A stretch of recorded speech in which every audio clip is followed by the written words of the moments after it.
Okay, now that we've done research, we're back to being able to work on our export strategy plan.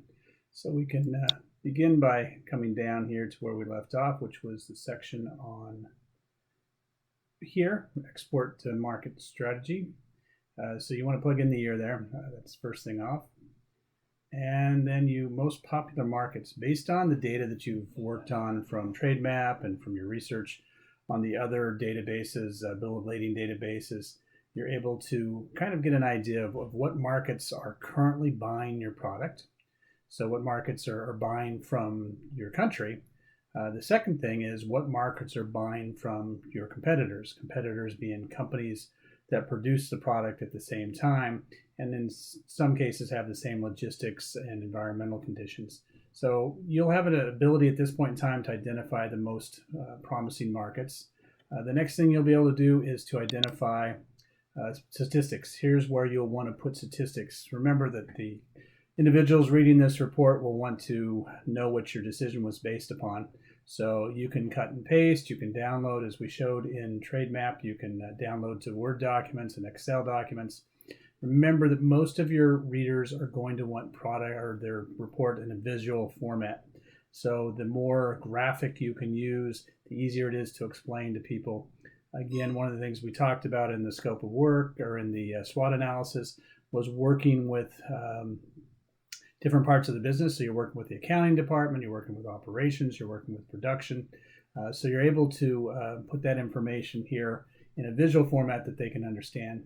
The next step on this is relatively simple.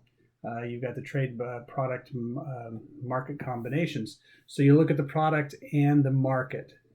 Remembering that not all markets are the same. For example, we talked about the apples, where the US likes a smaller apple, China likes a larger apple, so we're able to identify the larger apples going to China, the smaller apples staying in the domestic market. Same thing with the watermelons. The European market likes a seedless watermelon, and the US market likes seedless and personal size. So that's different. Even though it may be watermelon, it's not the same. So you need to identify the niche that you're working with. So in this section here, you would put the target market, being the country, and the product or products that would work for that market. So this is where kind of the bulk of your report as far as the justification goes to help the customers understand. So first of all, we talked about the company. We did the SWOT analysis. We did the profile of the company. Here you're doing the profile of the markets and the opportunities that are there and identifying the products. And you'll also at this point in time be able to identify the specifications of the products.